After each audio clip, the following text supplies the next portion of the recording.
Vous croyez quoi? Ah, vous croyez que il y en a qu'un qui passe dans la boxe, dans le tennis. Toi, quand tu as joué à Toulon, tu as joué dans des gros clubs, tu en as un qui passe. Il y a un blessé, il faut prendre la place tout de suite. Et il y en a 10 derrière qui sont du même niveau, qui veulent leur chance. Donc, il faut que tu montres que tu es le meilleur. Et il faut que tu sois fier et que tu as intérêt d'être arrogant, mon gars, à ce moment-là. Bienvenue à tous dans ce nouvel épisode de Feedback, la chaîne qui inspire et qui renforce le cœur, le corps et l'esprit. Aujourd'hui, j'ai le plaisir de recevoir un champion qui incarne à la perfection la résilience, la discipline et le dépassement de soi. Il est classé 13e au World Ranking WBO. C'est un honneur d'accueillir le boxeur professionnel Bilal Latrèche. Bilal, merci infiniment de ta présence. Je tenais à te recevoir et je suis très heureux que tu aies accepté. Merci, Mehdi. Merci en tout cas. C'est un plaisir d'être avec toi et avec vous. Super, Bilal. Est-ce que tu veux bien commencer par te présenter? Certains parlent de qui ils sont, d'autres de ce qu'ils font. À ton tour. Bilal Latrèche, boxeur professionnel. Boxeur professionnel depuis maintenant 18 ans déjà. Dans la boxe depuis 30 ans. Donc, sport que j'ai commencé à l'âge de 8 ans. Et avant de revenir un petit peu sur ma carrière sportive, boxeur et j'ai toujours aimé dans cette carrière sportive. C'est vrai qu'on a la différence, je mets toujours deux choses différentes entre le sportif individuel et le sport collectif.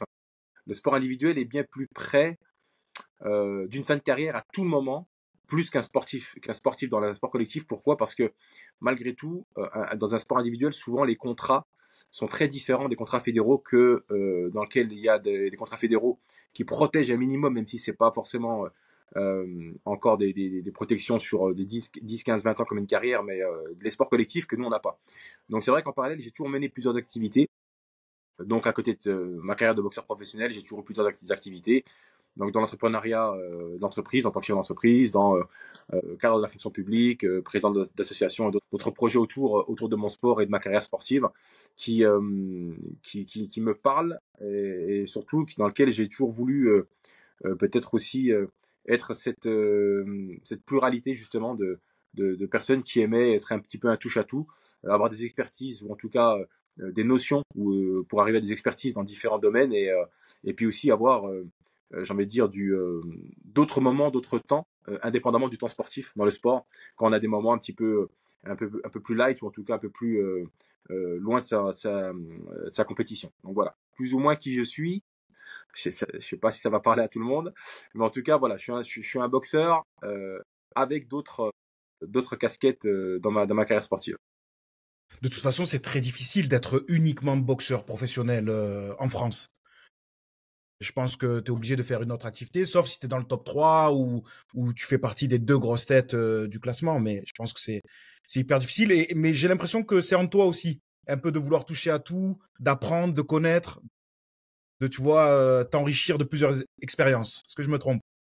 Exactement ça, exactement. Puis quand je vais dans quelque chose, quand je vais dans un univers, j'aime bien y aller en fait complètement, me dire voilà, il faut que quand tu vas quelque part, on y parlera après, mais il faut enrichir ta personne par rapport dans ce vers quoi tu vas te diriger. Et donc, ça veut dire se professionnaliser, ça veut dire beaucoup travailler, beaucoup apprendre, beaucoup maîtriser différentes choses dans le secteur dans lequel tu vas aller. C'est vrai que j'ai toujours eu ce plaisir d'avoir voilà des fois de jongler sur 2, 3, 4 secteurs différents. Comme je dis toujours, un pied dans le public, un pied dans le privé, pour parler professionnel. Et ça, c'est quelque chose qui m'a toujours... c'est vraiment un plaisir de vivre, entre parenthèses, cette vie dans des vies, justement, qui sont différentes autour de ma carrière sportive. Très bien. T'as vu, il y a eu un feu d'artifice derrière toi. J'ai vu, je me suis dit, non, j'ai rien touché, j'ai rien... Non, ça va, nickel. Comment un gamin de 8 ans se lance dans la boxe? Est-ce que c'est toi qui as choisi ce sport ou on te l'a recommandé ou t'as suivi quelqu'un? Est-ce que c'est ce sport qui t'a choisi finalement? Il y a un peu de tout ça. En fait, c'est génération, t'es de ma génération, Mehdi, donc Oui, génération 80-90. ouais. On était, comme disait de musique, tu sais, des enfants ambitieux, vicieux, parfois vicieux. Tu vois, c'était C'est le 113, j'ai la ref, j'ai la ref. exactement, tu vois. On est de cette génération-là, donc je pense que j'étais pas forcément voué à faire de la boxe. À l'origine, pas du tout. j'avais des cousins qui étaient champions là-dedans et dans lesquels je m'identifiais quand même beaucoup, avec lesquels j'étais quand même assez en admiration de ce qu'ils faisaient. Et puis en fait, c'est vraiment la rencontre de mes cousins, la maman qui a voulu aussi que je fasse ce sport. Ça surprend toujours quand je le dis, en fait, ma maman, quand elle a voulu que je fasse ce sport, c'était plus pour prendre une branlée que pour savoir me défendre ou être bon dans ce sport. Ah, pourquoi Ou canaliser, tu vois. Pour te canaliser, voilà, ok, d'accord. Et en fait, c'est particulier, mais en T'étais fait, turbulent? alors j'étais pas un grand turbulent, mais j'étais un grand joueur. C'est particulier ce que je dis. Encore aujourd'hui, j'aime jouer, mais peut-être qu'aujourd'hui c'est peut-être différent. Mais avant, j'aimais jouer, j'aimais taquiner, voilà. Quand tu me parles de boxe et de jeu, là, tu vois, c'est bizarre. Mais tu vas m'expliquer tout ça. Tu vas C'est m'expliquer vrai tout que ça. j'aimais chambrer, voilà. Quand je dis jouer, c'est j'aimais D'accord. chambrer, j'étais un gros chambreur, donc bah oui, bah, t'es un jeune de quartier, donc quand tu chambres à la fin, au début, quand t'es jeune, après t'y vas avec les points, quoi. Ouais, Et en fait, c'est cette rencontre avec la boxe. Puis bon, on a baigné nous dans les Rocky, dans les Tyson, dans les Mohamed bien sûr. Ali, un petit peu avant, etc. C'est vrai que pour le coup, j'ai toujours été en admiration des boxeurs par rapport à tous les autres sportifs, parce qu'on les regarde différemment les boxeurs. C'est vrai. Tu vois, un boxeur qui vient quelque part, tu sais que c'est un combattant. Dans les sports collectifs, j'apparente ça au rugby. Tu mets cinq, pourtant j'ai du respect pour tous les sportifs de haut niveau, mais tu mets 5 sportifs de haut niveau dans les 5 sports collectifs, un argument, tu regardes différent des autres. Tu regardes différent d'un footballeur professionnel, d'un basketteur professionnel, d'un handballeur, avec tout le respect qu'on a pour eux, puis tout le travail qu'ils font. Tu sais que l'argument, tu dis, il va au charbon, le mec. Ben, un boxeur peut te regarder, c'est un petit peu ça. Mais pas dans le côté, dans le côté au charbon de manière, dans la négation du combat, mais au contraire, en se disant, il faut du courage, il en faut. Il faut du courage, il faut vraiment. C'est le côté noble de ce sport en réalité. C'est exactement ça. Et puis en fait, ces boxeurs-là, voilà, m'ont attiré dans ce côté lumière qui jaillissait à travers eux. Et c'est pour ça qu'après, au fil du temps, avec les expériences que j'ai vécues dans la boxe, on en reparlera tout à l'heure, mais je me suis dirigé vers ce sport. Mais ça a vraiment été, ça n'a pas été un sport dans lequel tu m'aurais dit, tiens, Bilal, à 8 ans, tu rêvais d'être champion ou d'avoir la carrière que tu veux. Je te dis, je t'aurais pas cru. Je te dis, non, puis d'une part, c'était pas une volonté. Puis c'était pas, à la base, j'étais pas voué à ça, forcément. Malgré qu'il y avait un petit talent, il y avait des qualités, parce que oui, j'ai gagné beaucoup de combats dès le début. Je suis rentré en équipe nationale olympique à 14-15 ans. Oui, donc c'est qu'il y avait déjà quelque chose. Mais c'était pas forcément quelque chose dans lequel je m'étais forcément destiné. Tu vois. Donc voilà, un petit peu mon rapport à la boxe. Ok, mais donc, comment t'as fait? Parce que tu parlais de talent, justement. C'est quelque chose qui m'intéresse. Euh, pour moi, on a tous un talent, mais il faut travailler pour l'exprimer, tu vois. Toi, tu avais du talent, mais entre 8 et 15 ans, comment tu fais ensuite pour performer? Est-ce que tu t'imposes une discipline? Est-ce que déjà très jeune, tu as un mentor qui est derrière toi, qui te pousse? Comment tu t'y prends? Parce que tu es en train de me dire que c'était pas une passion. C'était pas, tu vois, c'est pas quelque chose qui. Donc comment tu fais pour te motiver là-dedans? Il y a eu, toi, tu viens de dire 3 choses. Je vais parler de 3 points.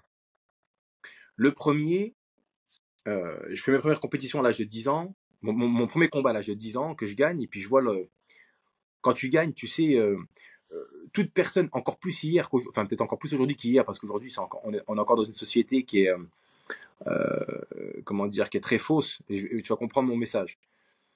Mais hier c'était la même chose, dans le sens où tout gamin ayant des fragilités ou des difficultés, ou toute personne, même au sens large, est à la recherche d'un statut. Et gamin, quand tu es un gamin moi j'étais un gamin des quartiers populaires, qui vivait cette difficulté, où j'ai vécu, comme d'autres, les difficultés qui étaient les nôtres, hein, même le racisme. Très jeune, c'était quelque chose qui a été très dur à vivre dans certains endroits où je suis allé, à l'âge de 10, 11, 12, 13 ans, dans les regards, des fois dans les propos, etc. Je me rappelle. Et en fait, tu dis, en fait, t'es jamais chez toi ici, t'es jamais chez toi là-bas, t'es balancé entre, tu comprends pas ce que tes parents te disent d'être quelqu'un qui va réussir à la fois en société, à la fois en tant que personne, et t'es encore jeune, t'as pas encore toutes les notions, t'as pas encore toutes les compréhensions de cette société, et puis au sens global de cette insertion socio-professionnelle qui doit être la tienne plus tard. Et en fait, la boxe, à ce moment-là, quand je fais mes combats, ben, les gens sont contents et les gens rigolent et les gens sont fiers. Et c'est le regard des gens au début qui me fait continuer. C'est particulier de dire ça. Au début, c'était pas une volonté. Mon premier titre de champion de France, il a 13 ans. Je suis champion de France en boxe éducative à l'âge de 12-13 ans. Je me rappelle les profs qui venaient avec les articles de journal qui étaient en grande journal, en classe, fier.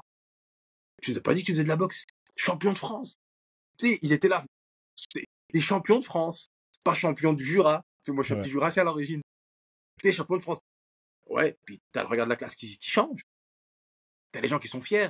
Mais fiers dans le bon côté du truc. J'étais pas le mec avec qui j'ai l'honnêteté de dire, j'étais pas forcément un gars qui était mégalo. Je me sentais pas meilleur que les autres, bien au contraire. Et je vais même te dire, c'est même grâce à des mecs de ma classe que je suis devenu champion de France. Tu sais, les mecs de quartier. Et tu vois, au quartier, c'était oh, Bilal, t'as intérêt de leur dire la 4A, là, tu te penses la 4A aussi, hein. Tu leur dis, c'est la ZUP, là, ils croient pas, je sais pas quoi, y a pas que Dole, hein. Oh, tu leur dis, sinon, on va venir, tu vois ce qu'on va leur faire. Tu sais, c'était marrant dans le côté sportif.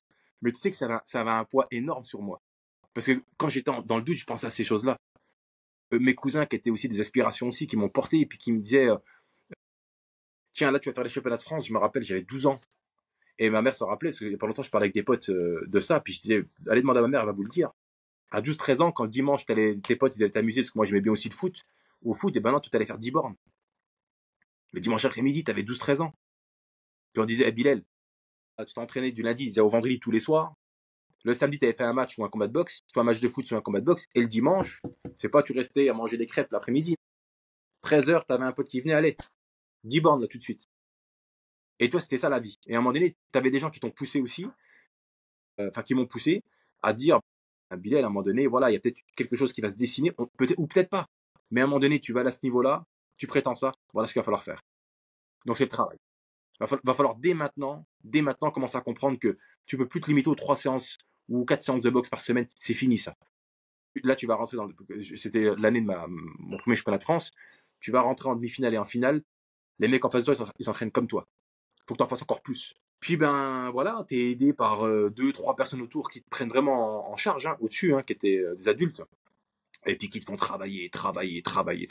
Puis c'est là que tu vois, par le travail, tu en parlais tout à l'heure, on en reparlera, je pense. C'est vraiment le travail qui a fait la différence. J'étais doué un petit peu, j'avais peut-être un petit coup d'œil qui était un peu plus aguerri à ce moment-là, un peu plus aiguisé que je me rappelle que les autres avec qui je mettais les gants. Arrivé sur le top 8, top 4 national et après la finale, tu voyais qu'en fait, tu n'avais rien de plus. Hein. En fait, tu étais comme eux, tu étais pareil. Hein. Et ce qui a fait vraiment la différence, c'est le travail, c'est le mental, c'est le physique. C'est ça qui a fait qu'à un moment donné, tu n'as pas lâché et puis tu as gagné. Bilal, je te coupe. Tu parlais tout à l'heure du regard des autres et je te rejoins là-dessus.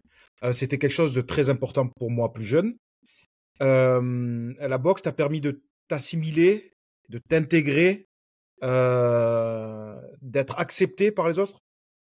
Alors, plus m'intégrer que m'assimiler. Mais m'intégrer, oui. Parce que.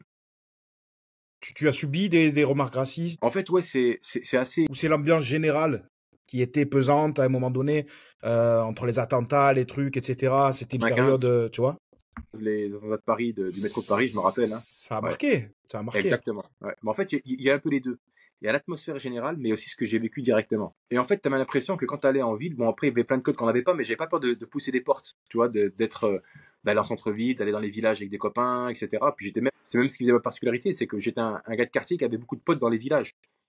Très jeune, et à ma génération, c'était pas courant, pas comme aujourd'hui.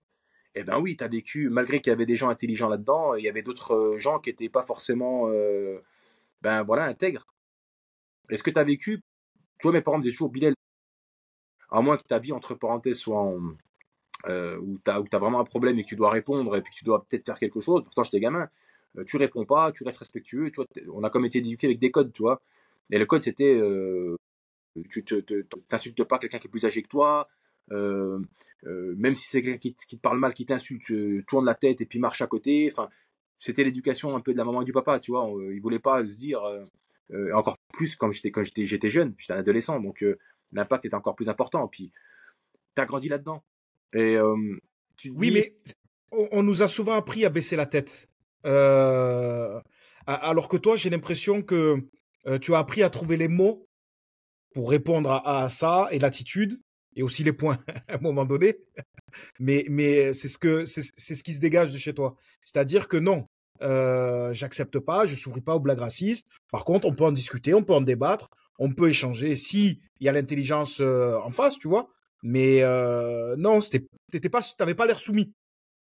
Exactement. C'est vrai que j'ai beaucoup combattu au-delà du combat noble et des points, des idées et très jeune déjà. Et c'est vrai que, comme tu as dit, j'ai eu la chance de grandir dans une famille avec une histoire particulière aussi, avec ma grand-mère encore qui est encore là, dans lequel la liberté de conscience, la liberté de croyance, la liberté de ne pas être dans le jugement, etc., a été quelque chose de très très fort au sein de notre famille. Et même moi, il y a des choses que j'ai compris directement, dans lesquelles, comme tu dis, j'ai combattu intellectuellement, puis dans lequel, dans la manière dont je l'ai vécu, où ça a mis aussi du temps, où il fallait aussi se confronter à ça entre, tu sais, les paroles et les actes.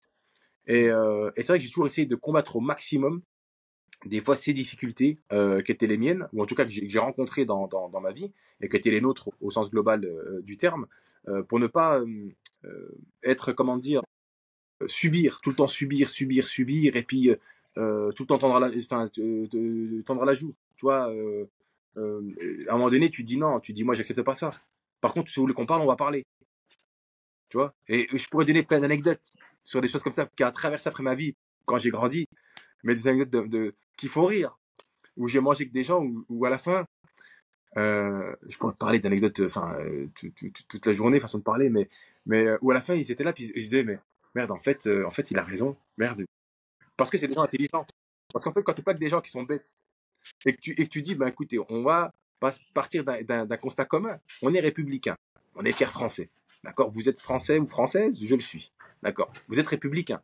Liberté, égalité, fraternité, c'est notre devise, c'est l'éthique, c'est notre esprit dans lequel on doit coexister avec nos différences, avec nos. Eh ben, je vous prouve parce que tu es républicain qu'en fait, on est entre nous, il y a ça de différence en fait, il y a rien. C'est une ligne qui a cette différence. Puis quand tu as quelqu'un d'intelligent ou une personne intelligente qui est en face de toi, en fait, à la fin, il dit, ouais, en fait, il a raison. Et je pourrais te raconter plein de trucs qui se sont passés comme ça dans des trucs, des villages, des soirées, manger une fois avec une personne dans un dîner à l'époque FNRN, etc. Enfin, et à la fin qui Non, mais change. je sais que tu es très engagé socialement et politiquement, et je trouve ça très très bien. Bravo, bravo, parce que c'est bien. Et tu as raison, en fait, tu réponds à la bêtise si tu as envie de répondre déjà, mais par l'intelligence, pas par, tu vois, des obscénités ou quoi que ce soit, c'est pas la peine. Tu C'est vois, pas la peine, exactement. c'est pas la peine. Bon, désolé, c'était la partie un peu sociopolitique. Pour revenir à ce qu'on aime, le sport, ça c'est dans notre ADN. Donc, aujourd'hui, tu continues à combattre. Tu as un combat bientôt d'ailleurs. Exactement. C'est ma dernière année, donc dernière grosse année. Il y a un gros combat qui va se faire le samedi 17 mai contre un gros boxeur australien. C'est un gros combat parce qu'il va y avoir une unification de deux grosses ceintures. Et le vainqueur entrerait certainement dans le top 10, voire top 5 d'une des deux fédérations mondiales. Donc là, si tu veux, pour moi, comme pour le boxeur, hein, il y a d'une part ce combat qui va être très très important, mais en plus, le vainqueur a déjà un contrat avec un promoteur pour défendre probablement la ceinture, voire faire peut-être un titre mondial intérim. Donc si tu veux, sur le second semestre, donc il y a un gros coup à jouer. Il y a un gros coup à jouer. Pour moi, c'est les dernières cartes, dernière année, donc je me dis, c'est là qu'il faut encore prendre plus de plaisir. Il faut encore essayer de toucher d'autres choses qui jusqu'ici étaient dans l'attente d'opportunités. Ok. Et Bilal, plus précisément, je voulais te demander, on t'a fait les bandes, t'as les gants, ça y est, c'est l'heure d'aller sur le ring. The show must go on. À quoi tu penses dans ces derniers instants-là? Je pense au gamin qui était là hier, qui a commencé la boxe, qui avait la haine, qui avait faim. Quand je dis faim, c'est fin de réussite. C'est, je pense à l'histoire familiale. On a toujours été des révolutionnaires. On a toujours combattu pour la liberté. Je pense à ça en fait.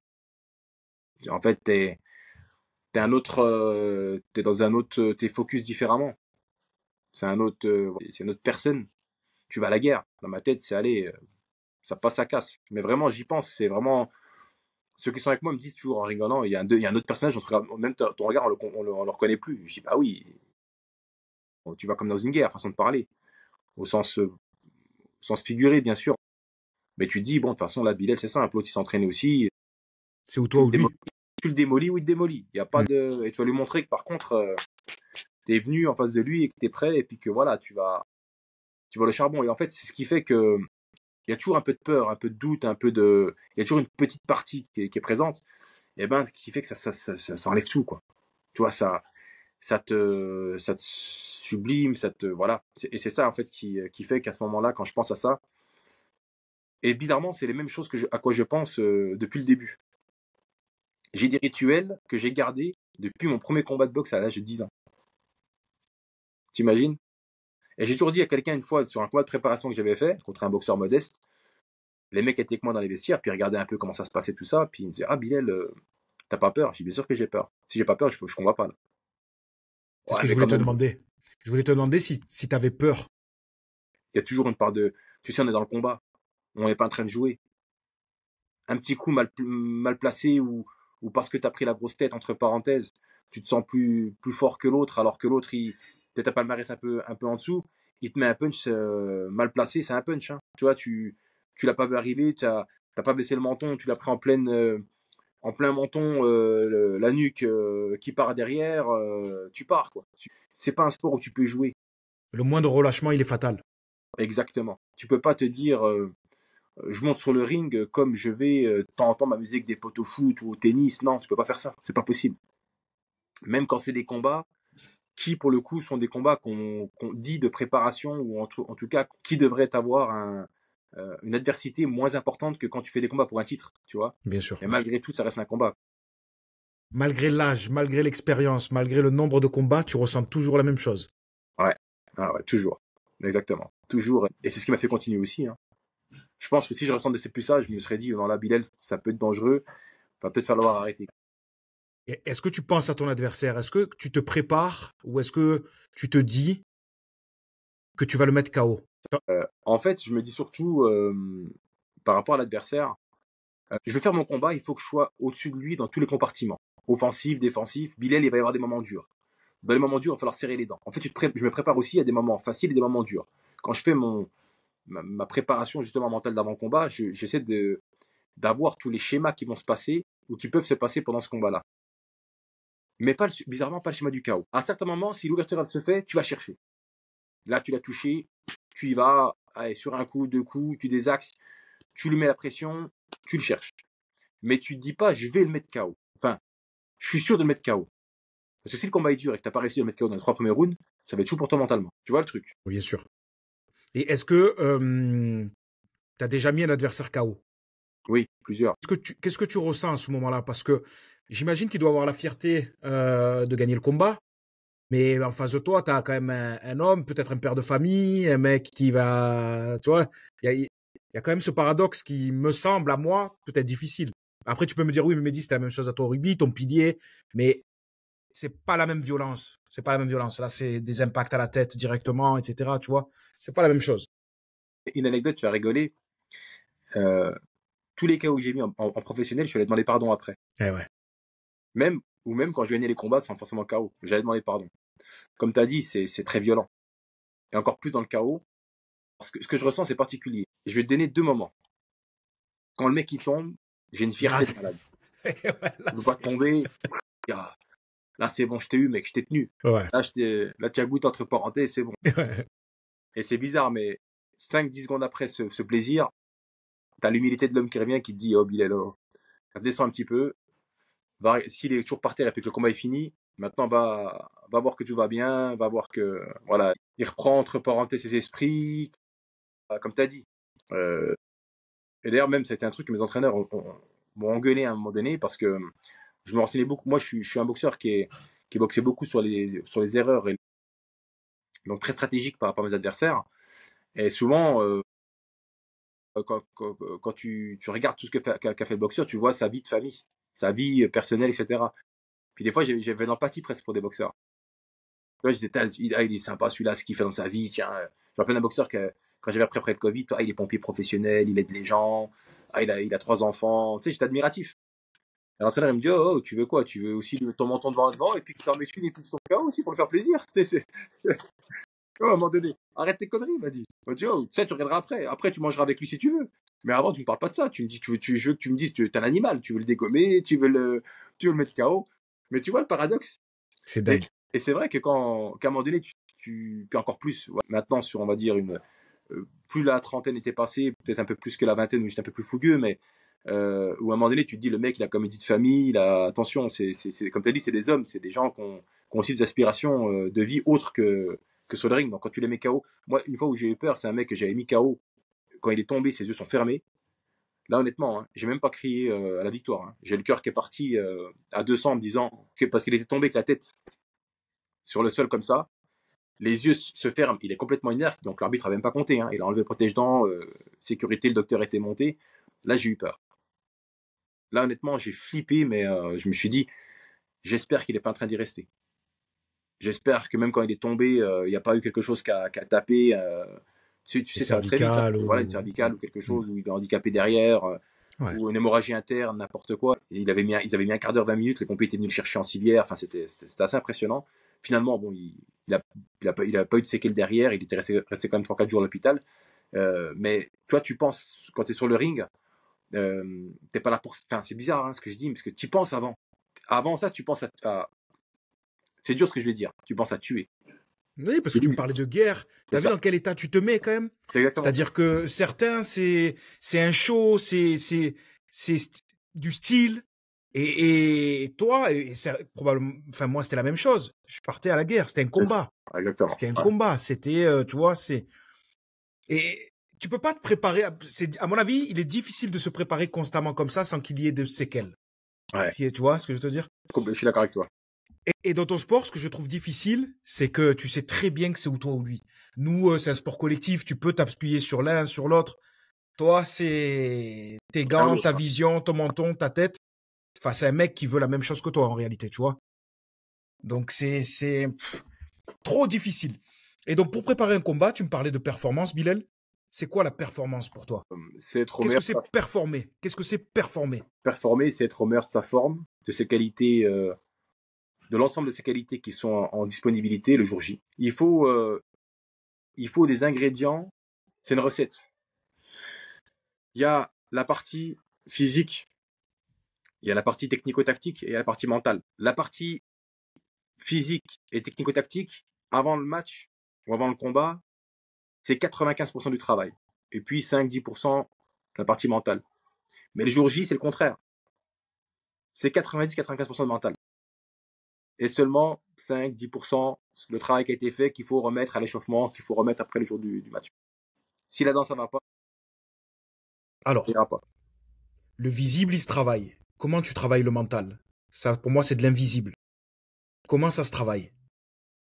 Il y a plusieurs façons, moi, de procéder dans lequel je me suis nourri de mes expériences et puis aussi dans le contexte théorique et pratique que j'ai pu développer et faire développer. Le mental, en fait, il y a plusieurs notions à ce que la personne et le sportif doit comprendre. Il y a déjà sa logique interne. Comment il vit son sport et quelle logique il donne à son sport avant, pendant, après compétition. Donc ça, c'est le pourquoi. Le pourquoi exactement.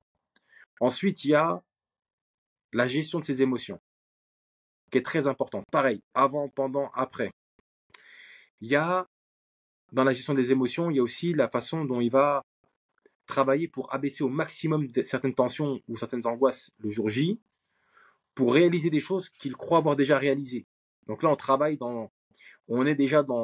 on passe un second cap où on fait vivre à la personne quelque chose qu'il croit avoir vécu, mais qui émotionnellement l'a vécu. Quand on met quelqu'un, qu'on fait travailler dans une technique, nous qu'on est en sophrologie, où on fait travailler la personne dans un voyage qu'il va vivre ou qu'il va revivre, avec des séquences très précises de ce qui va arriver, ça lui permet d'avoir un temps d'avance ou un temps de réaction plus important par rapport à ce vers quoi il va être. Parce que, encore une fois, ce qui est bien quand tu sais jouer avec la gestion des émotions, c'est que quand tu joues avec ce qu'on appelle le psychocorporel, ce que le corps croit avoir vécu, ce que l'esprit croit avoir vécu par l'émotion, enfin, ce que tu donnes au corps avoir vivre par l'émotion, le corps l'a réellement vécu.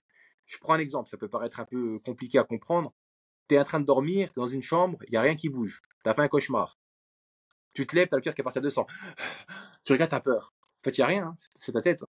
Oui, mais pourtant, ça a engagé tout mon corps. Tout ton corps a été engagé par l'émotion qu'a transmis ton cerveau à la tête et pourtant, tu es dans ton lit sans bouger. C'est la même Mais chose, ça hein. se... Ouais, mais c'est vrai ce que tu dis. Max Mermoz me disait que lui, il jouait à des jeux de combat, par exemple, avant les matchs ou les veilles, etc., pour préparer son corps à prendre des chocs, etc. Ça paraît, tu vois. Mais en fait, Ouais, c'est c'est un cette moyen. visualisation. Ouais, c'est C'est cette de la visualisation, visualisation. c'est un moyen, bien sûr. En fait, chacun a des moyens différents. Du moment où ce que tu vas mettre en place t'amène à toi d'être dans une meilleure, comme tu dis, être encore beaucoup plus partie prenante de ce qui va arriver et puis justement être dans la performance, dans ta performance par rapport à ce qui va être demandé, c'est très très bien. Il y en a, ça peut être les jeux vidéo, il y en a, ça peut être une séance, il y en a, ça peut être la musique, il y en a, ça peut être une séance de jeu différent, il y en a, ça peut être la lecture. Euh, il y a plein de moyens à faire, il y a plein de moyens à développer comme ça. Ok. En termes d'alimentation, en termes de sommeil, comment tu as appris, comment tu t'y prends pour tenir la diète? Parce que tu as vu que là, la mode, elle est un peu au MMA, etc. Avec les gros Les cutting. mecs, ouais, c'est ça, au cutting. Les mecs, ils font 30 kilos de plus avant les combats. Et tout d'un coup, ils sont prêts, affûtés, mais dans un drôle d'état, par contre, Ouais, je pourrais pas. suite au cutting. Est-ce que tu as Ouais, déjà fait ça? Est-ce que tu connais? ouais, enfin, je connais le principe du cutting. Je suis contre ça. Je le dis dès maintenant. Très bien, tu as raison.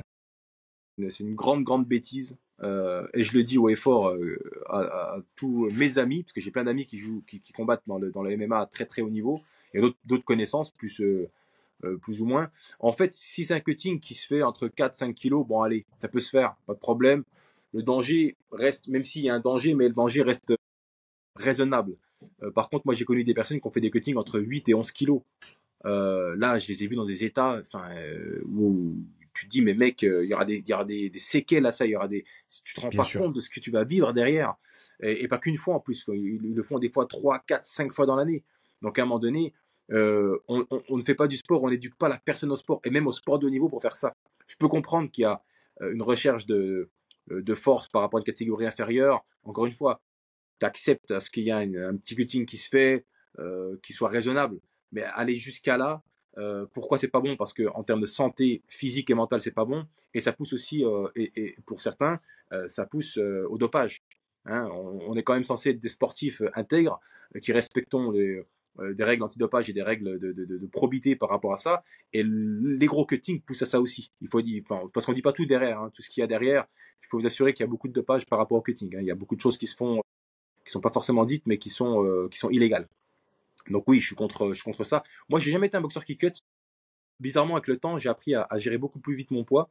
Par exemple, là, j'ai le temps jusqu'au 17 mai pour le combat, donc qui avait été reporté, hein, parce qu'à mon dernier combat, j'avais une blessure T'es à la main, blessé. ce qui me laisse beaucoup plus de temps. Et en fait, je me dis, voilà, j'ai 3 mois pour descendre progressivement à un poids, on va dire déjà normal, en prenant un peu plus de muscles, en m'affûtant progressivement, en reprenant l'entraînement avec un entraînement quotidien, voire bi-quotidien sur certaines journées.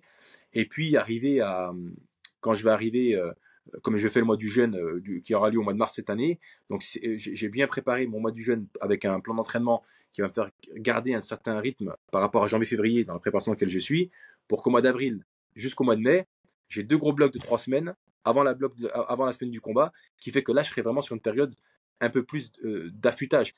Je serai quasiment à mon poids, voire à 1 kilo ou 2 kilos de mon poids la semaine avant le combat. Ça peut arriver à ce que le corps fasse, parce que le corps est bien fait. Quand il voit que tu as perdu beaucoup en masse grasse, tu es affûté, et tu l'as enlevé 7-8 kilos en 10-12 semaines de masse grasse, il se dit, bon, il va faire un peu d'excès dans dos. Là, tu peux prendre le kawaii, tu vas courir une demi-heure, tu as perdu 2 kilos. Mais là, c'est pas un danger parce que tu les reprends même pas une demi-heure après la pesée. Donc là, il n'y a pas de danger, tu vois. C'est plus ça, en fait. Moi, j'ai plus souvent été là-dedans que des mecs qui vont faire 10 kilos de perte de flotte, quoi. Et justement, tu parlais du mois de jeûne là dans ta préparation. Je serais curieux de savoir comment tu t'organises pour tes entraînements, pour tes séances, pour ton travail et pour ton alimentation. Est-ce que tu te régales de briques et de shorba et de macrou le soir? Comment tu t'y prends en fait pour trouver le vrai rythme, le bon équilibre? Et ben là, en fait, quand je suis en préparation, ce qui a déjà été validé avec mon staff, c'est que on va, pour ceux qui connaissent, hein, on va s'entraîner après Maghreb. Donc après la prière qui permet de pouvoir manger et boire, donc pour reprendre un peu de sucre. Et je m'entraînerai juste derrière. Donc aux alentours de quoi? 18h, 19h? On Je sera vers crois les que coups c'est... de 19h là cette année là, ouais. Ouais, il me semble. Ouais. Pour laisser un tout petit peu après pour manger et tout ça, puis d'arriver à l'entraînement. Je vais m'entraîner pendant 2 bonnes heures entre 19 et 21h.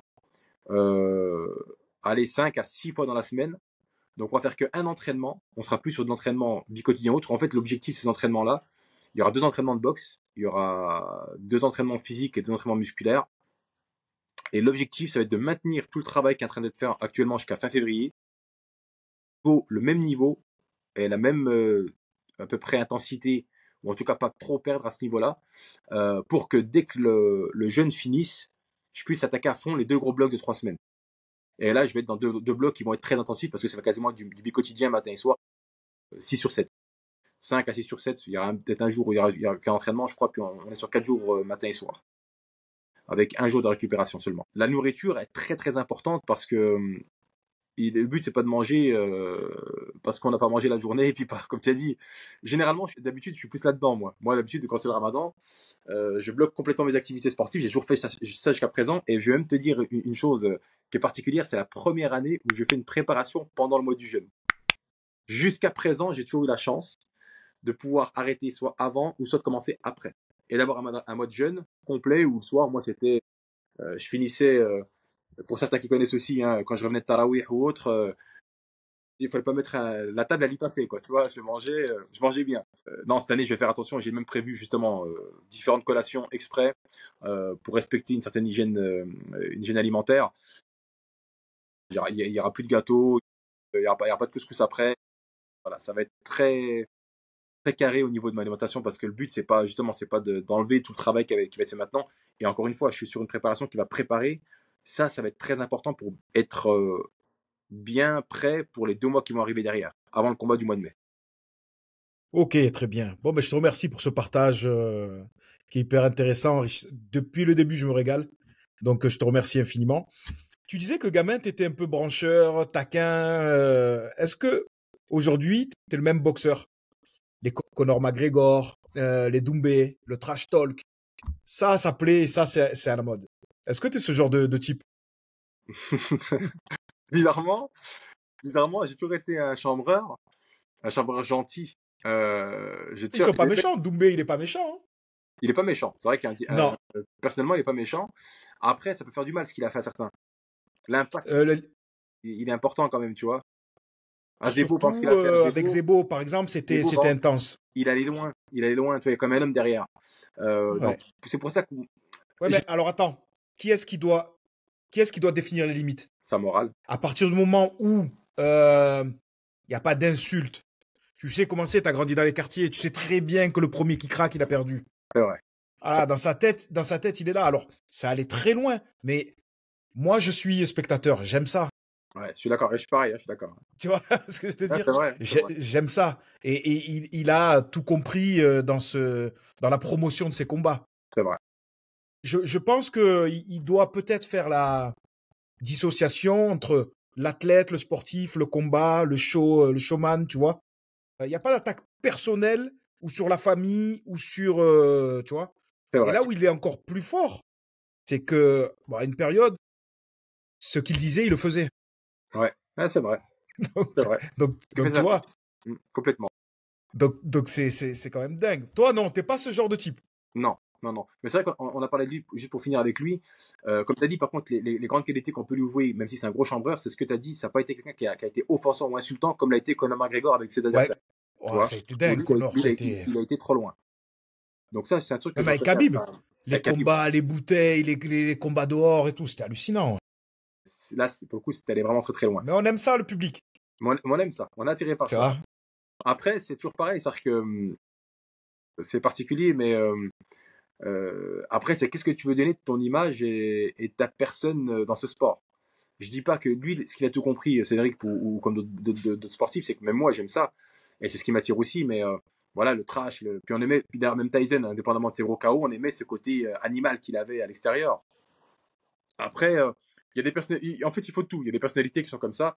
Moi, c'est pas mon truc. J'ai déjà eu un ou deux gars qui m'ont chambré. Je leur ai fait comprendre que j'étais là. Après, je tourne vite là, voilà, écoute, arrête ton délire, on va se combattre, et puis t'inquiète pas. Par contre, si on est en face à face, tu vas comprendre que je vais pas tourner la tête. Je vais être en C'est face ce de qu'a fait toi et pas de... Baki un peu. Et Pour voilà, rester dans le thème, ce qu'a fait un peu Baki quand même. c'est exactement ça. Moi, je suis plutôt, voilà, plutôt dans le comportement plus de Baki, par exemple, que Cédric sur le coup. C'est, ouais, s'il faut qu'on s'adonne, on va s'adonner, pas de souci. Pas de problème pour ça. T'as ton homme. Par contre, t'attends pas à ce que je vais te faire des grandes phrases ou des grands trucs, voilà. Ok. Et quelles sont les valeurs de la boxe?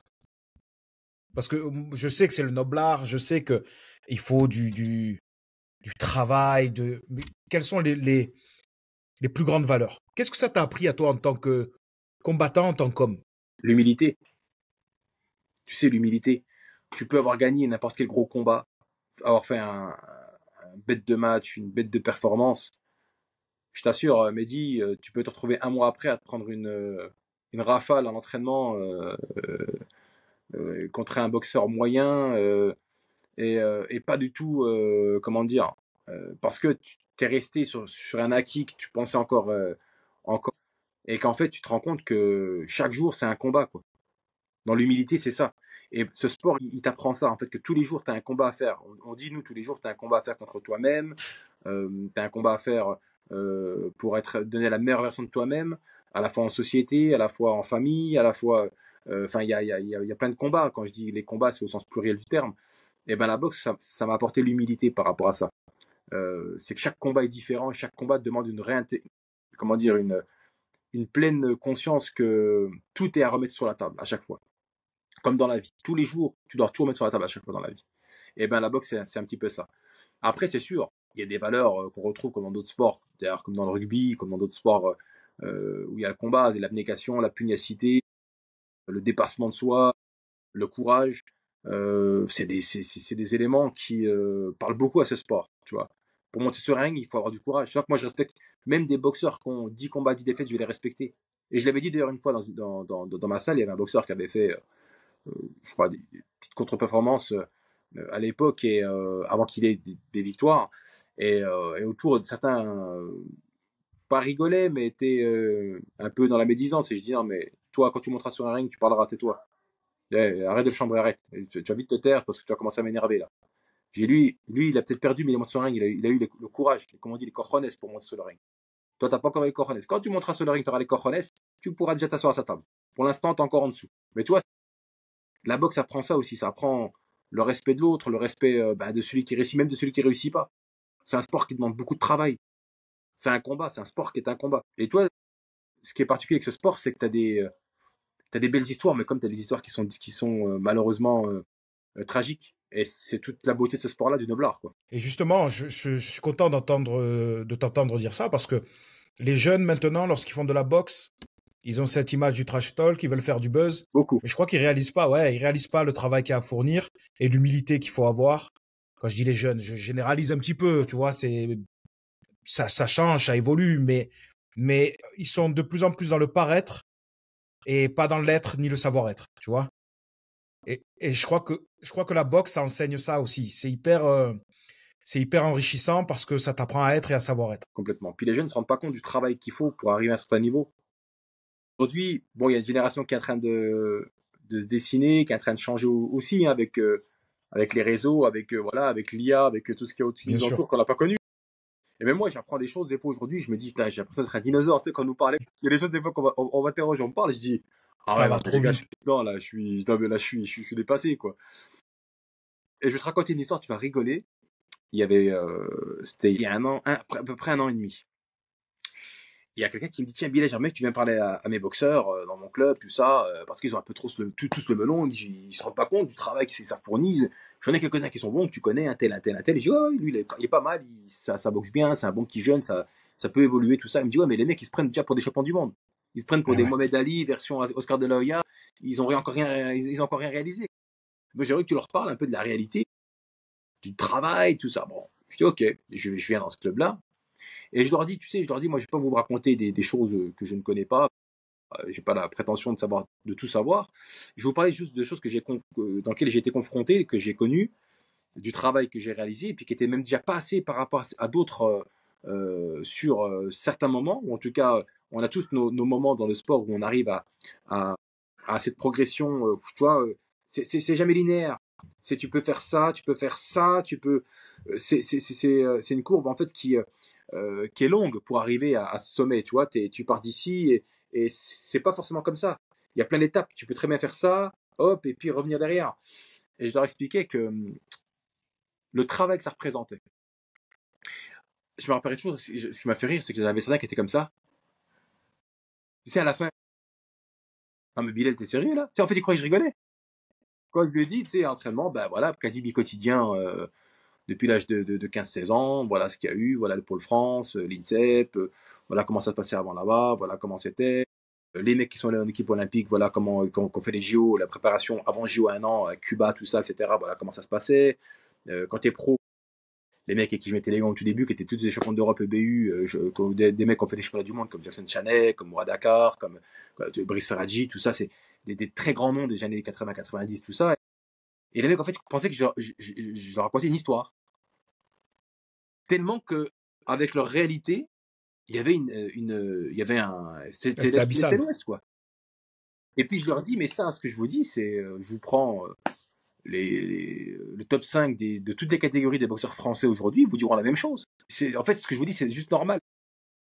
Si vous n'êtes pas prêt à l'accepter dans quelque chose que vous allez devoir vous dépasser, dans lequel vous allez devoir, pour être le meilleur, best of the best, les meilleurs parmi les meilleurs, pour avoir aussi votre singularité, mais vous n'y arriverez pas, les gars. Là, vous avez gagné des combats à l'échelle régionale, c'est bien, mais vous n'avez rien gagné. Sportivement parlant, les gars, je vais être dur avec vous. Vous n'avez rien fait. Vous avez fait, oui, 3 petits combats, c'est bien, un petit championnat ici et là, mais c'est du régional, les gars. Hein. Ouais, mais ils vont te dire, on a fait 10 000 vues, Bilal, on a fait 10 000 vues. Mais c'est ça. Ouais, mais t'as vu, ah non, mais tu sais, la dernière fois, ouais, il y a un petit sponsor qui m'a approché, un truc, oui, mais il faut commencer par là, c'est très bien, c'est très très bien. Mais c'est pas une finalité. Sauf si c'est ta finalité. Dans quel cas, tu as accompli ton œuvre, c'est très très bien. Là, je te félicite. Mais si ton œuvre, c'est ici, pour y arriver, voilà ce qu'il va falloir faire. Et même tout ce que je te dis, c'est peut-être pas forcément suffisant. Ils sont déconnectés. Pour certains, pas tous, heureusement. On voit qu'il y a des jeunes qui sont brillants aujourd'hui, et puis Bien encore sûr. heureux. Mais pour Ça d'autres, développe d'autres compétences. Ça développe d'autres compétences. Ils ont des outils à disposition c'est vrai. incroyables. Ça, c'est vrai. Incroyable. Mais pour autant, ça les rend plus feignants. C'est ça qui est un peu paradoxal. C'est que toi, moi, on allait chercher les informations. Eux, ils ont tout sous la main. Tu vois, il y a une chose, ça c'est vrai. Mais il y a une chose que tu as dit tout à l'heure, et je retiens, et qui pour moi est, je dirais, la pierre angulaire de tout. Le travail. T'as beau avoir tous les outils en face de toi, t'as beau tout avoir, comme tu as dit, ils ont un temps d'avance par rapport à nous sur la compréhension, ou en tout cas les choses qui sont accessibles à leur niveau Ouais. que nous, on n'avait pas forcément. Mais si tu travailles pas, ça sert à rien, ça. Si le matin à 8h, t'es pas à la piste, ça sert à quoi d'avoir ça? Et que ta alimentation, tu fais pas attention, et que l'après-midi, tu vas pas encore t'entraîner. Voire même le soir encore derrière. Donc, tous les moyens que tu as de ta génération ou de ce qui était disponible, finalement, c'est pas productif. Donc oui, tu vas peut-être avancer parce que tu as un peu plus de talent que les autres au tout début, mais arrive à un certain niveau, tu vas te faire démolir, mec.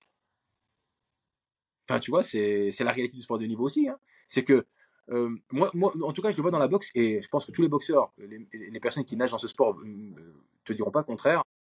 C'est qu'aujourd'hui, avant, tu avais quand même un niveau qui était plus ou moins linéaire, tu vois. Aujourd'hui, tu as les bons et tu as les très bons.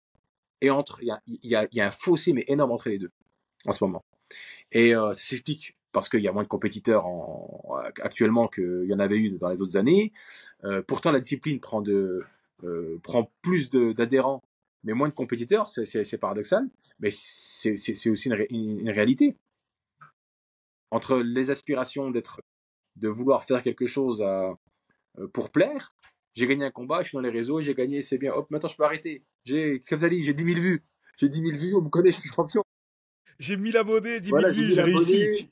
J'ai réussi. C'est super, j'ai réussi. On me reconnaît dans la rue, dans mon école, c'est bien. Mais qu'est-ce que tu as réalisé? C'est pas ça la réalisation. Enfin, c'est pas ça se réaliser. Justement, Bilal, j'aimerais bien avoir ton avis sur ce qu'est la réussite. C'est quoi la réussite? Donc, on parlait du nombre de vues. Est-ce que c'est les ceintures? Est-ce que c'est tes titres? C'est quoi pour toi, Bilal, la réussite? Tu sais, souvent on dit, ouais, lui, il a réussi. Il a. Il a la dernière voiture, il a réussi. J'aimerais que avoir ta définition de la réussite. Est-ce que c'est uniquement matériel? Est-ce que c'est d'autres choses? Est-ce que c'est laisser une trace? En fait, la réussite, c'est bizarre ce que je vais te dire, mais la réussite, bon, on a des exemples de réussite sur le plan sociétal.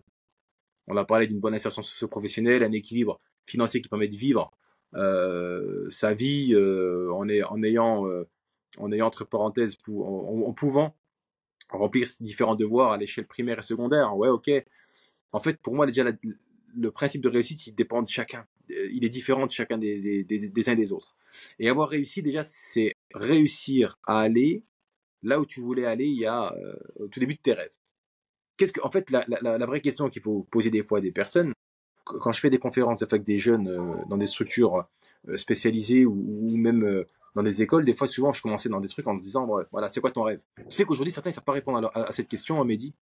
Ouais, Moi, je te crois. quand j'étais gamin, quand on me disait, c'est quoi ton rêve? Waouh, moi, je vais faire le tour du monde, je vais en Porsche, je veux une maison à la Scarface. Oui, c'est le modèle qu'on avait. C'était le modèle C'était les qu'on avait. modèles qu'on avait. Ouais. C'était, ouais.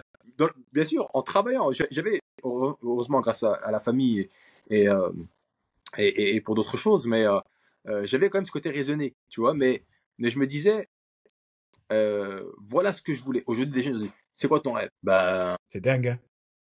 mais souvent, ils savent pas répondre à cette question-là déjà. Donc déjà, comment tu veux dire que tu as réussi quelque chose quand tu connais pas ce vers quoi tu veux rêver, ce vers quoi tu veux aller? Donc le rêve de chacun avoir réussi, c'est déjà, c'est quoi pour toi réussir? Est-ce que c'est le paraître dans le regard des gens, Ouais. comme Et beaucoup sans aujourd'hui? jugement, t'as le droit, hein. Et t'as le droit. Si Sans ça lui plaît, jugement. si ça lui plaît, c'est très bien. Je veux dire, s'il est heureux comme ça, ou elle est heureuse comme ça, c'est très très bien. Mais attention, ça risque d'être douloureux. Moi, si je te réponds à cette question personnellement, avoir réussi, c'est d'avoir touché certains rêves qui étaient inaccessibles quand j'étais gamin, que j'ai réussi à faire par le travail. Bien sûr, le destin, on me dira c'est le destin. J'ai fait les causes pour réussir.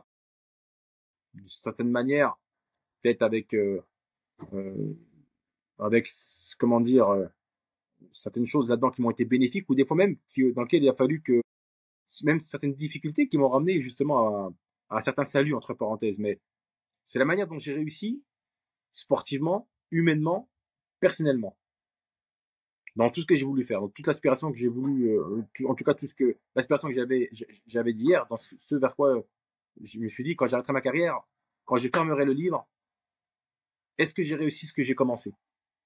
Est-ce que j'ai voulu aller à la fin quand j'ai commencé à mes débuts en me disant peut-être que j'arriverai à ce niveau-là, mais pas que sportivement, humainement aussi, en tant qu'homme aussi. C'est ça la réussite.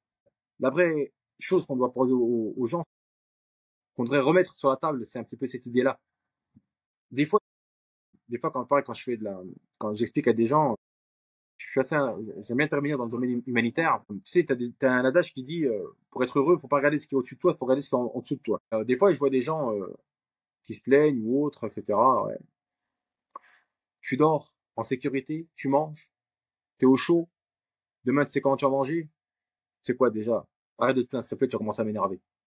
Je dis pas qu'il n'y a pas des souffrances, autres types de souffrances qui peuvent, quand je parle de souffrance, il y a d'autres types, mais quand t'as pas de souffrance, quand t'as pas de problème réel, quand t'as pas vécu un traumatisme, quelque chose qui soit vraiment très dur à vivre, et ben quand tes besoins primaires ils sont déjà assouvis, quand tu as en plus la chance d'avoir, malgré, bien sûr, tu ne pourras pas tout faire, mais tu as quelques besoins secondaires, entre parenthèses, qui vont pouvoir se faire, quelques plaisirs autres que manger, dormir, être en sécurité. Enfin, je veux dire, à quoi ça tient, quoi? À quoi ça tient réellement tes besoins, à quoi ça tient? Et aujourd'hui, on est dans une vie aussi qui nous fait oublier cette réalité-là. Quand tu dis à un jeune sportif, même toi, demain, tu parles avec un rugbyman, ou un footballeur, ou un handballeur, c'est quoi ton rêve de vie quand tu arrêtes ta carrière? Il va te dire, ouais, avoir de la thune. Ouais, non, mais ça t'inquiète pas, ça va venir. Ok. Tu vas être connu, tu auras de l'argent, et qu'est-ce que tu feras de ça? Qu'est-ce que tu vas faire de ça? C'est quoi? Avoir de l'argent, c'est un moyen, c'est pas une fin. C'est un moyen. Ça va te donner, c'est sûr. Ça va sécuriser un peu plus sa famille, faire des projets, faire des voyages. Oui, il y aura des plaisirs par rapport à ça. Mais est-ce que c'est une fin en soi? Non. Quand tu repartiras sans argent, mon gars. Comme quand t'es venu. Euh, Mais, tu vois, quand on parle de réussite et de vie, c'est un peu ça. C'est, euh, c'est tout ça, en fait, comment dire, qui à prendre en compte. Tu vois? Même dans l'éducation dans lequel on veut donner à quelqu'un en disant, comme je t'avais dit, moi, quand je parle avec des jeunes, des fois, c'était, voilà, c'est quoi tes rêves? Donc, c'est quoi ta réussite? C'est quoi ta définition de la réussite? Ouais, tu pourrais leur poser cette question, ce serait marrant aussi. Qu'est-ce que c'est que réussir pour toi? C'est quoi ta définition de la réussite? Une fois, Sans émettre de jugement, comprendre, ouais, mais donner du sens finalement à son projet. Tu vois? exact. C'est une façon de donner du sens et comprendre le pourquoi. Je crois que tu as raison, comprendre le pourquoi, ça c'est fondamental. Tu l'as dit tout à l'heure. Et avec le temps, tu t'aperçois que la réussite, ce n'est pas que l'argent. Moi, j'ai croisé beaucoup de personnes qui raisonnaient comme ça et qui ont fini par faire des burn-out. D'ailleurs, moi, dans mon sport, c'est de plus en plus fréquent. Je sais pas dans la Comme boxe dans la ce boxe, que hein. ça donne. Ah, c'est La boxe énorme. aussi? C'est énorme. Moi, j'ai rencontré des mecs, je tairai leur nom par respect, mais combien de boxeurs j'ai rencontrés qui avaient pourtant eu des très très grosses carrières, Ouais, pareil. ont fait des burn-out, même de la psychiatrie pour certains, des TS pour d'autres. Donc tentative de suicide, hein, et c'est malheureux parce que quand beaucoup de boxeurs, hein, que j'ai pu connaître qui étaient dans ces situations-là, quand je parle avec eux de comment c'est arrivé, qu'est-ce qui a provoqué ça, qu'est-ce qui a fait qu'à un moment donné, dont certains où j'étais quasi fan, tu vois, où j'étais, tu sais, moi je les regardais, j'avais 12 13 ans à la télé, et après on est devenus amis Pareil. parce que par la vie on s'est rencontrés, on s'est connus, on s'est respectés. Et puis quand tu apprends ce qui se passe, tu te dis, waouh, comment ça se fait qu'il s'est passé ça? Et la personne, quand tu lui poses des questions, me dit, en fait, c'est ce que tu dis, c'est-à-dire que pas préparé à l'après, pas préparé à, à la vie dans l'ombre, et plus dans la lumière. Comme tu l'as dit tout à l'heure, quand tu es dans la lumière, c'est bien, les gens sont autour de toi, mais quand tu n'es plus là, quand tu dis c'est fini, tu as une autre vie qui va commencer. Et même des fois que tu es plus proche, tu Ouais, vois. exactement. C'est ça qui peut être surprenant. Ouais, ouais, ouais. J'avais C'est un gars qui parfois ton m'avait dit, entourage. tu sais, une chose auquel je me suis préparé en après-carrière, déjà quand j'étais jeune, même quand j'étais universitaire, c'était grâce à un boxeur, je vais dire, qui lui a vécu des choses très, très, très difficiles. Pourtant, le mec, c'était un multimillionnaire, il s'est retrouvé au RSA, hein, le mec. Ouais, ouais. Imagine-toi. Il m'avait dit quelque chose pour me. Et c'est un truc qui a fait résonance, qui a résonné jusqu'à présent, de toute ma carrière. Il m'a dit, tu sais, Bilal, fais les choses quand ton nom, il est puissant. Parce que le jour que tu diras que tu arrêteras ta carrière, tout ce que tu n'as pas construit sera complètement, entre parenthèses, terminé. Sauf si, bien sûr, tu as la chance d'avoir une excellence autant dans le monde professionnel ou autre type d'insertion autre que le sport de haut niveau. Mais tu seras fatigué, mon gars. Et tout ce que tu n'as pas réussi dans le sport de haut niveau à ce moment-là, ça va laisser des traces. Donc fais les choses pendant que tu seras dans ta carrière et pas après. Et tout ce que tu n'auras pas fait à ce moment-là, toutes les portes seront fermées. Toutes les portes que tu n'auras pas ouvertes seront fermées. Et c'est un truc, je te jure, Mehdi, ça m'a. Toi, le fait que j'étais un peu un touche à tout, je Mhm. m'intéressais à tout, c'est aussi une résonance par rapport à ça. J'ai aussi demain cette chance d'avoir, entre parenthèses, plusieurs casquettes ou plusieurs compétences qui me permettent d'être à l'aise dans plein de milieux et plein de métiers différents, plein de domaines, exactement. Et je reprends ce mec-là, et quand je lui dis, mais tu t'es arrêté, bon, le pauvre, il avait vécu un divorce, après d'autres types de problèmes qui l'ont fait que, bon, entre l'alcool, la drogue, il est tombé dans le sexe, drogue, alcool, célèbre adage, hein, qui fait Bien qu'à un moment sûr. donné, ben, on tombe dedans, et et tu te dis, mec, quand je l'avais revu, je me rappelle quand je l'avais revu, il était pas encore banqueroute. C'était peu de temps avant, puis j'avais appris des choses qui s'étaient passées entre ici et le Brésil, et je l'avais revu, je me rappelle, je lui avais dit, fais attention. J'ai entendu des choses quand j'étais à Paris, te concernant. J'étais étonné que ton nom sortait sur des choses, dans des univers de la boxe, avec des gens assez scrupuleux, et puis d'autres personnes autour. Je lui ai dit, écoute, moi je te parle comme un petit frère, t'es plus âgé que moi, je te respecte énormément. Fais très attention à ce que tu fais, ne crois pas que ceux qui sont autour de toi sont tes amis. Maintenant, t'en fais ce que t'en veux. Moi, je t'ai rien demandé. Je te parle comme je connais deux, trois personnes autour de toi, dont ton frère, que j'apprécie. Tu fais ce que tu en veux. 5 ans après, banqueroute. Au RSA, TS, psychiatriquement, laisse tomber, enfin, tu vois. Et comme quoi ça tient qu'à une chose, des fois, une carrière, une après-carrière. Quand t'as pas, malheureusement, les bonnes personnes autour de toi, et quand tu t'es pas réalisé autrement que dans ton sport. Ouais, ce que je te disais. Quand tu t'es construit qu'à travers la boxe ou qu'à travers le rugby, C'est très, très dur. C'est très, très dur.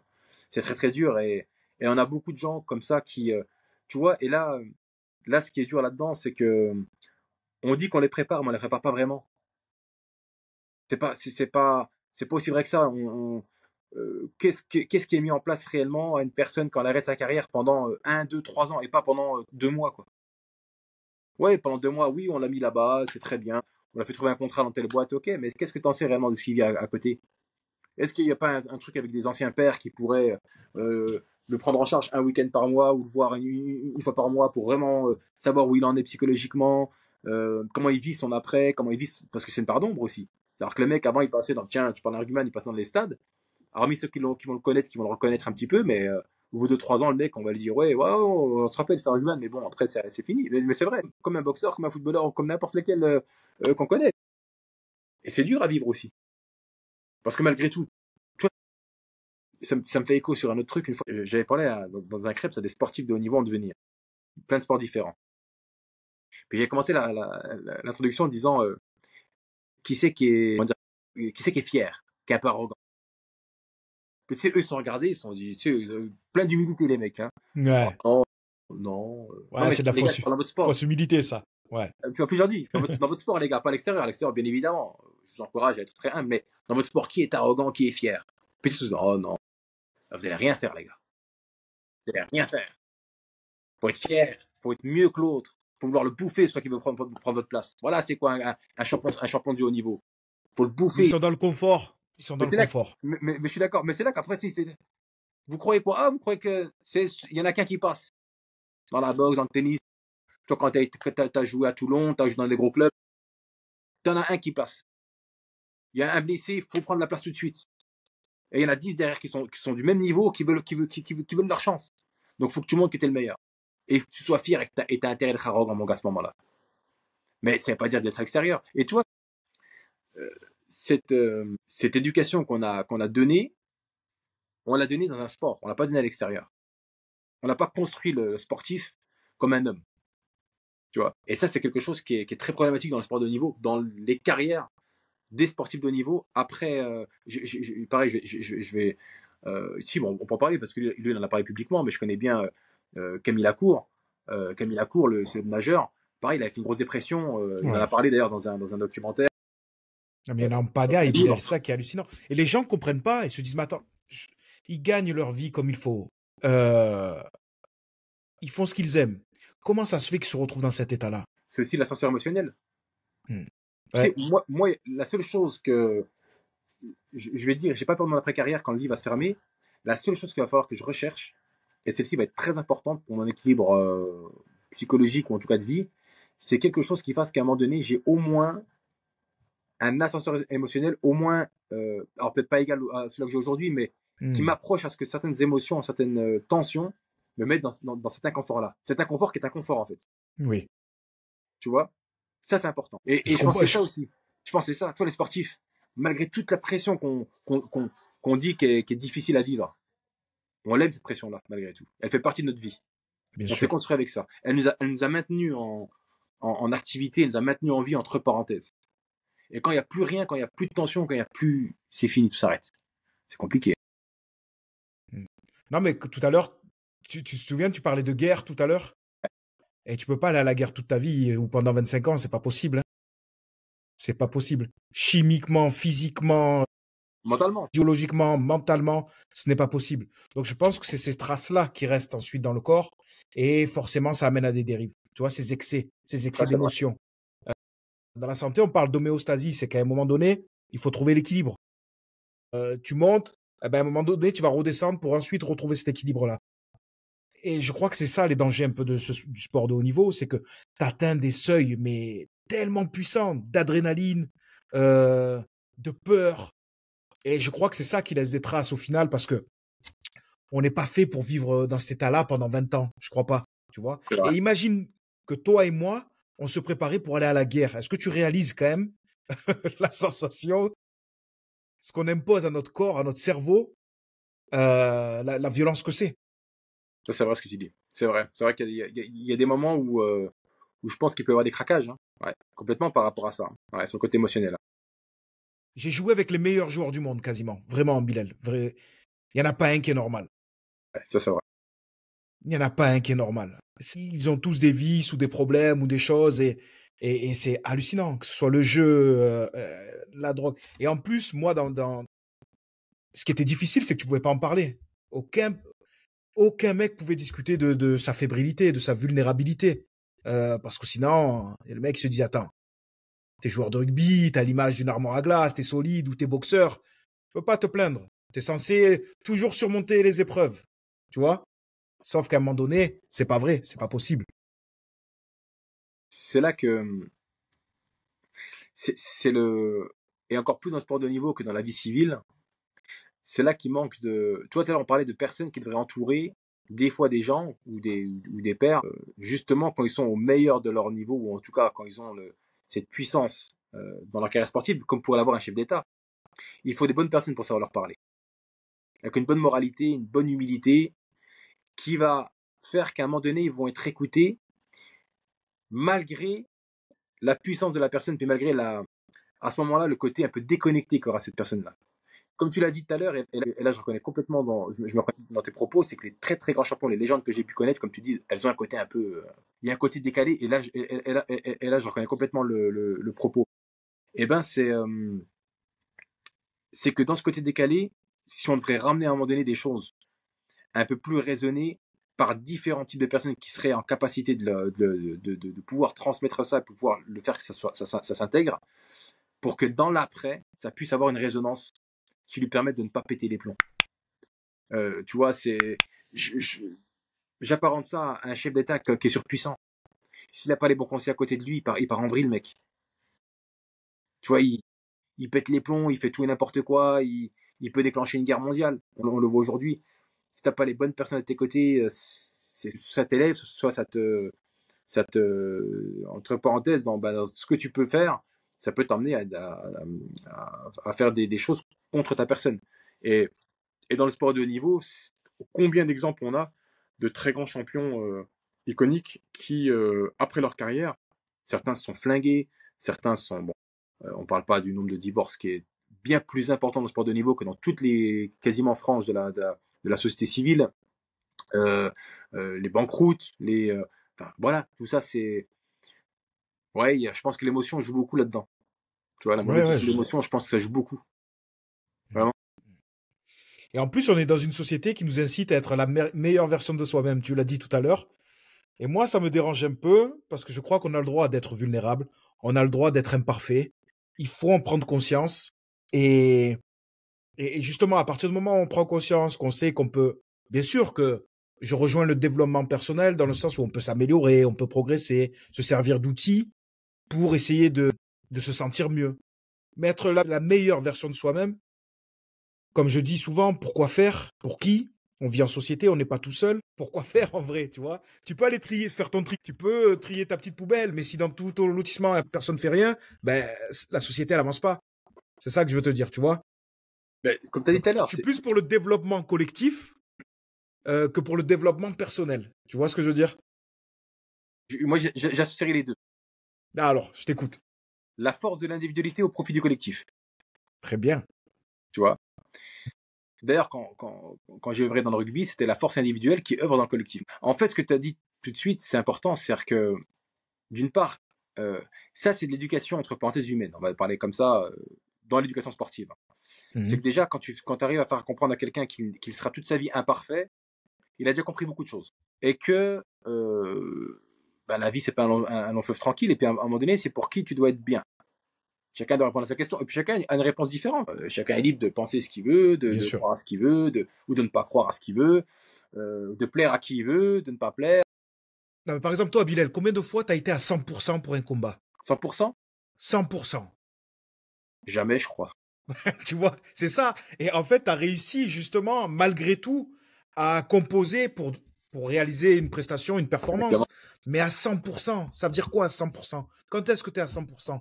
Tu vois, c'est pour Tu ça que sais, quand tu me dis 100%, je te dis jamais, parce que je pense, tu m'aurais dit 99, je te dis, je pense que je l'avais peut-être été deux, je trois fois, savais, je tu vois. savais, c'est pour ça que je t'ai dit ça. 100%, non, jamais, c'est sûr. Mais en tout cas, tu t'approches, comme on dit, philosophiquement, la perfection n'existe pas. Donc on dit, t'approches la quasi-perfection dans ton art, dans ton sport.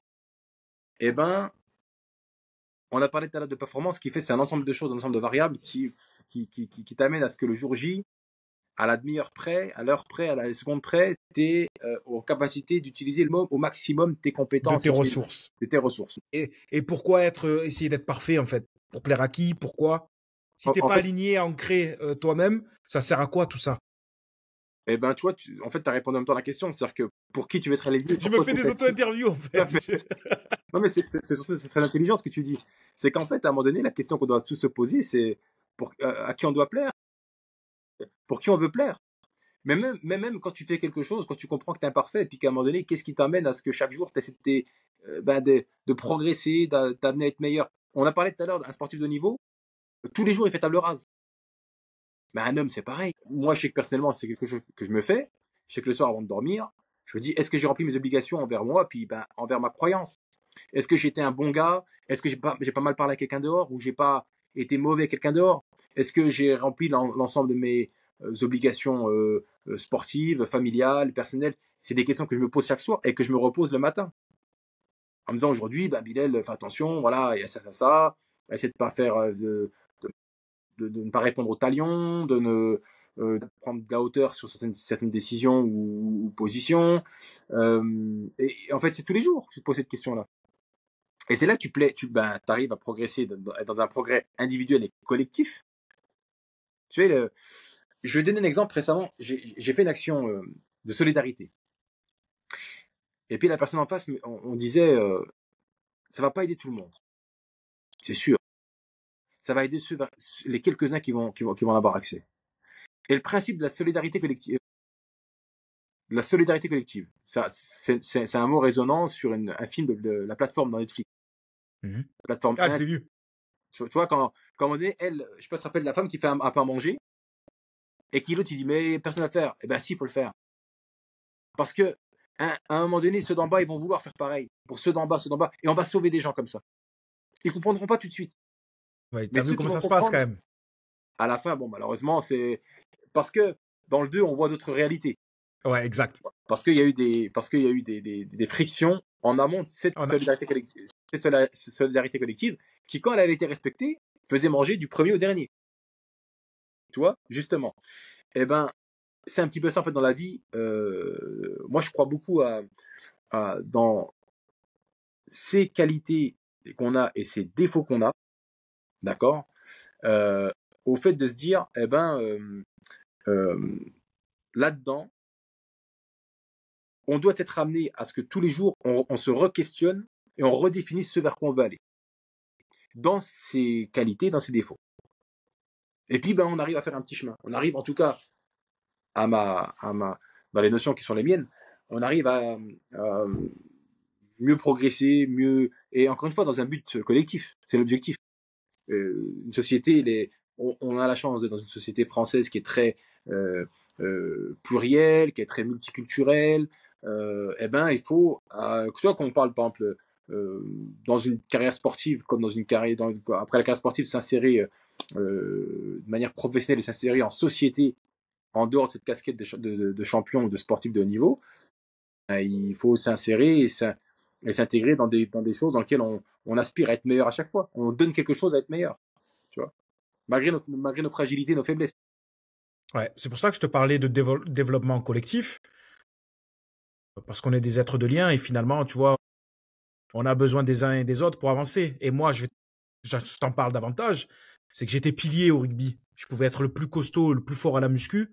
Si j'avais pas une bonne liaison avec les autres, si on n'était pas bien placés, si on poussait pas tous ensemble, on n'avançait pas tous ensemble. C'est vrai, Est-ce ouais. que tu comprends ce que Complètement. je Là, veux je suis dire? complètement d'accord, bien sûr. Tu vois?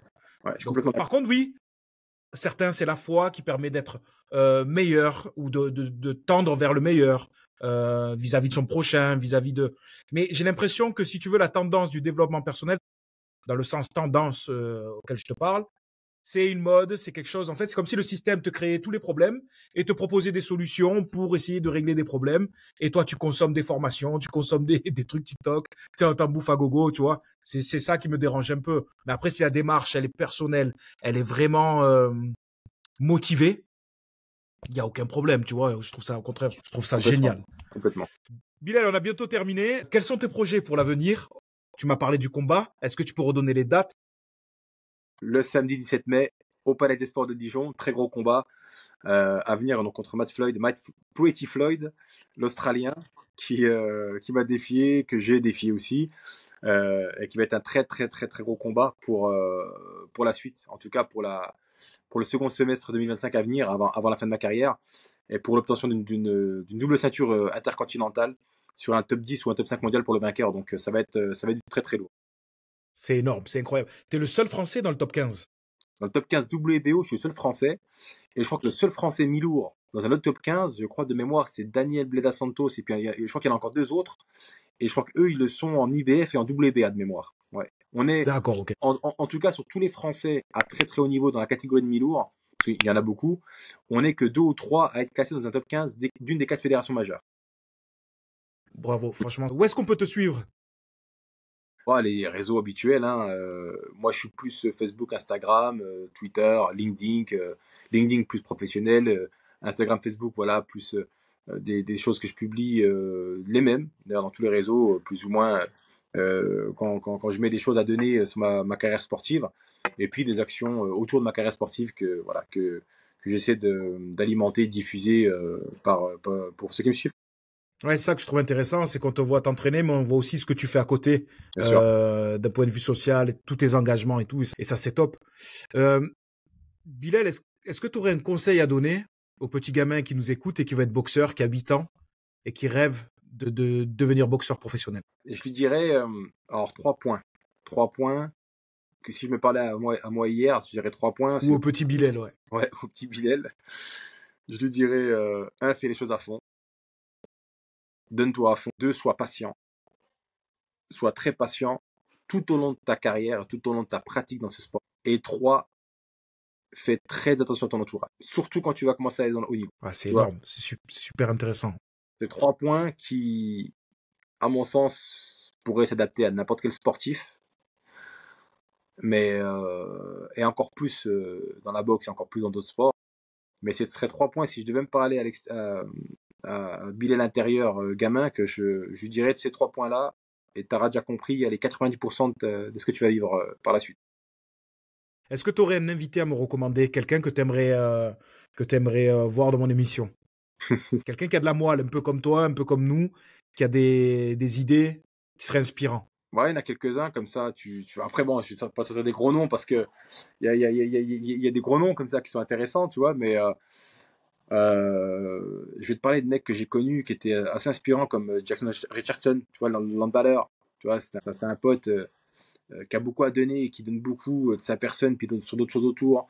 Des mecs comme, ouais, ou si je parlais dans les sports un peu dans le combat ou autre. Toi, j'ai vu que tu en avais quelques-uns que je connais directement, qui sont super. Mais T'as vu ouais, qui comme épisode? j'ai vu Bagdad, j'ai vu Oui, Crystal. vas-y. Non, il y en a des. Pareil, c'est des Tu bonnes sais que, personnalités. tu sais que Atypiques, tu Mehdi vois. combat bientôt aussi, hein? J'ai vu qu'il faisait une préparation aussi, c'est ouais, Ouais, qui revenait bien cette ouais. année. Mais pareil, c'est des personnages atypiques dans leur vie, tu vois. C'est ça que j'aime. C'est énorme, c'est énorme Ouais. ce qu'il réalise à la fois sportivement, puis ce vers quoi il tend, tu vois, progressivement, c'est très très bien. Encore une fois, on a tous des histoires différentes, et puis on essaie de prendre chacun son chemin, mais en tout cas vers une finalité qui, au moins, qui on l'espère, sera la même. Alors, qui je pourrais te conseiller, homme comme femme, ouais, comme ça, honnêtement, j'aurais pas d'idée tout de suite comme ça à te donner. Et d'ailleurs, quand j'avais eu cette réflexion, c'était vraiment une question. Voilà, la seule question qui dans ma tête était compliquée à répondre. C'est pas forcément facile, hein? Ouais, parce qu'en fait, il y en aurait tellement, et encore une fois, on pourrait sortir de n'importe quel nom, je peux sortir des Ouais, noms c'est ça. d'hier. Parce que chaque parcours peut être différent et tout autant inspirant. Tu veux pas niveler, en fait. Je comprends ce que tu veux dire. Et puis, moi, je suis trop dans une génération comme toi d'hier, façon de parler. Ceux que je vais te parler d'aujourd'hui, ils vont te parler. Mais est-ce que le jeune qui m'écoute de 20 ans, il va se dire, mais qu'est-ce qu'il me dit? Il me parle de Zidane, Douillet et compagnie, c'est quoi ces dinosaures? C'est vrai, c'est ouf. C'est vrai que c'est dingue, hein. Le temps C'est ambigu. passe. Ouais, le temps passe. Est-ce que tu aurais alors un film ou un livre à nous recommander, quelque chose qui t'a plu et que tu as trouvé sympa et inspirant aussi? Ah oui, ben, des films, j'en ai plein. Tiens, si on reste dans le rugby, alors c'est pas du rugby, c'est du football américain. Si tu me dis le plus beau des combats, c'est un film histoire vraie, et histoire vraie en plus, hein. C'est une histoire vraie. Ça, c'est quelque chose qui est énorme à vivre. Par le sport, voilà, par l'appréciation de l'humain tel qu'il est et non pas tel qu'on voudrait qu'il soit dans une autre génération de l'Amérique avec la ségrégation des blacks et des blancs, c'est énorme. Tu me dis de l'ombre à la lumière, James J. Braddock, l'histoire qui avait été faite par le film de Russell Crowe, qui est une histoire vraie, pareil, d'un homme pauvre qui est devenu champion du monde par des variables assez phénoménales et qui a redonné, en fait, lui, c'est particulier, c'est que quand il avait eu accès à l'action sociale, il a redonné l'argent qu'il avait eu dans l'action sociale pour leur dire, moi, voilà, maintenant que j'ai réussi, je vous redonne l'argent, et je suis pas là pour prendre quelque chose. C'était des histoires énormes, des histoires vraies en plus, des histoires vraies. Il y aura plein de choses comme ça. Les livres, là je suis en train de reprendre les 52 lois de la réussite en ce moment. Alors c'est pas du développement personnel bêta, entre parenthèses, on va te dire tout comment faire, mais plutôt comment essayer chacun selon chacun sa personnalité et sa singularité, de se développer différemment et de suivre une voie qui va être différente de celle qu'on voudrait te donner. Et qui dit, voilà, pour réussir, c'est que tu fais que ça, tu fais réussir. Non, en fait, c'est pas comme ça, c'est pas linéaire la réussite, c'est pas une recette d'ingrédients où tu dis, tu mets ça, comme ça, et puis tu vas réussir. C'est bien plus complexe que ça. Donc, c'est intéressant. Très intéressant. Et il y a plein de choses comme ça, voilà, que je pourrais donner à dire sur des livres ou des films. Puis des films, il y en a pas. Puis, je crois que même génération que moi, il y a des films qui nous parlent beaucoup aussi dans la réussite, mais à pas faire aussi, tu vois. C'est d'autres genres de films, mais voilà, qui sont sympas aussi, que j'aime bien regarder. Ouais, avec le recul, avec l'expérience. On parlait en off d'un film comme Scarface. Tu vois, hallucinant. Exactement. Mais je veux dire, inspirant, mais tu vois. En fait, moi, je dis à des jeunes, des fois, quand je leur parle, on rigole, parce que je parle de Scarface, Casino. Bon, pour le coup, Casino, c'était une Casino aussi. À la différence de Scarface, qui était une fiction, mais tu vois, tu leur dis Scarface, prends Scarface dans le côté honnête du truc, et fais Scarface. En enlevant tout le puro et tout ce qu'il y a derrière illégal, tu fais ça. Et ben c'est très bien. Tu donnes un autre change de ces réalités-là différentes qui qui pour le coup finalement peuvent être touchées. Ouais, bien sûr. Bilal, merci infiniment pour cet échange riche et inspirant. J'ai passé un super moment. Pareil. Je suis persuadé que les auditeurs et les spectateurs aussi. Tu nous as montré l'homme que tu étais, le boxeur que tu étais. Que la boxe, c'est pas seulement un sport, c'est une philosophie de vie, une discipline, et où le respect et le dépassement de soi règnent, tu vois. Et ça me plaît. Merci infiniment pour ce partage authentique. Et puis, prends soin de toi. Je te dis à bientôt. Chers auditeurs et spectateurs, si cet épisode vous a plu, partagez-le, abonnez-vous et restez connectés pour de nouvelles histoires toujours autant inspirantes. Bilal, on est ensemble. Merci Mehdi, on est ensemble, force et honneur. On est ensemble.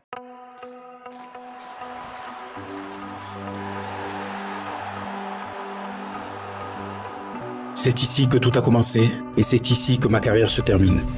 J'ai débarqué dans le monde du rugby par hasard, moi l'adolescent avec des problèmes de santé et des kilos en trop. J'ai eu le privilège de remporter des titres, de me hisser parmi les géants du rugby français et mondial. Aujourd'hui, je boucle la boucle à l'US Morion, chez moi. Le rugby, ce sport de chic et de choc, est une école de vie, une arène où l'on s'intègre et où l'on se désintègre, où l'on se détruit pour mieux se reconstruire. Chaque mêlée était un combat, chaque match une guerre. La douleur ou le mal-être était tabou, pas le droit de montrer de faiblesse. De loin, tout semble magnifique, mais de près, le sport de haut niveau révèle sa violence, physique et mentale. On n'en sort pas indemne. L'envers du décor peut être sombre. Mais le rugby m'a sauvé. Ce sport m'a permis d'être, de savoir être et de pouvoir être. Les difficultés et les obstacles m'ont permis de monter plus haut. Plus j'échoue, plus je réussis. Plus je trébuche, plus je me relève. Les épreuves m'ont forgé, m'ont poussé à me dépasser. J'ai pleuré, j'ai crié. Et parfois j'ai voulu tout abandonner. Mais je n'ai jamais rien lâché. Pas de remords ni de regrets. Ce qui est fait. J'ai tracé mon chemin. Malgré la pudeur, je veux transmettre et sensibiliser sur les dangers du sport de haut niveau. C'est un devoir. Ce livre est un partage éveillé et éveillant.